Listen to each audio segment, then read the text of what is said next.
Siguem honestos, aparcar als nuclis urbans o al port de la Savina era una experiència horrible. Podies estar voltes i voltes buscant aparcament i al final veies com el mercat s'anava i, bueno, millor havia arribat això. 10 minuts abans i et quedaves en terra igualment. Si conduïes un cotxe a Formentera l'any 2015, podies tenir la sensació d'estar com en Bill Murray, atrapat en el temps i buscar aparcament eternament. Don't drive angry. Don't drive angry. He might be okay. Per no arribar a aquests extrems, des de l'àrea de mobilitat es va implementar el servei d'estacionament regulat, primer a la Savina, on hi havia el principal problema. No se puede aparcar en ningún sitio. Y en temporada un poco baja están aquí aparcados las 24 horas. I després es va estendre als nuclis urbans d'Espujols, que es col·lapsada a l'estiu amb l'increment de l'activitat turística, i a les zones més comercials de Sant Francesc i Sant Ferran.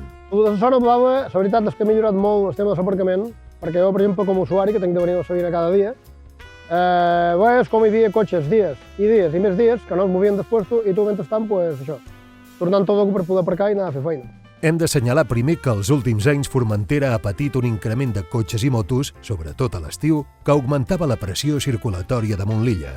El projecte Formentera.eco, que regula l'entrada de vehicles, i la zona blava han solucionat aquesta problemàtica. I perquè la zona blava funcioni, la fórmula és ben simple. Hi ha d'haver rotació de vehicles i per això és necessari limitar l'estacionament a un dia en l'horari d'estiu i a 3 a l'hivern.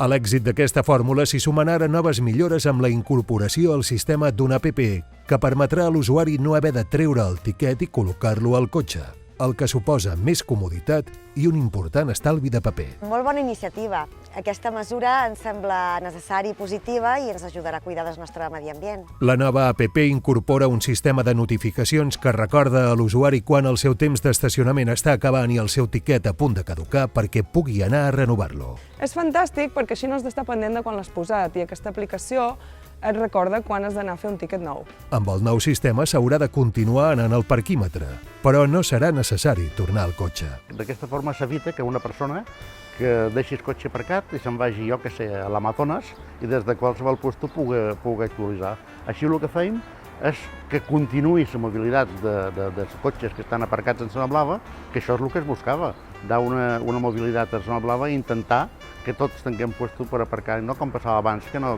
podies aparcar enlloc. Tant el servei d'estacionament regulat com la nova app continuen sent gratuïts per als residents i suposen una millora en el servei i atendre una demanda dels usuaris.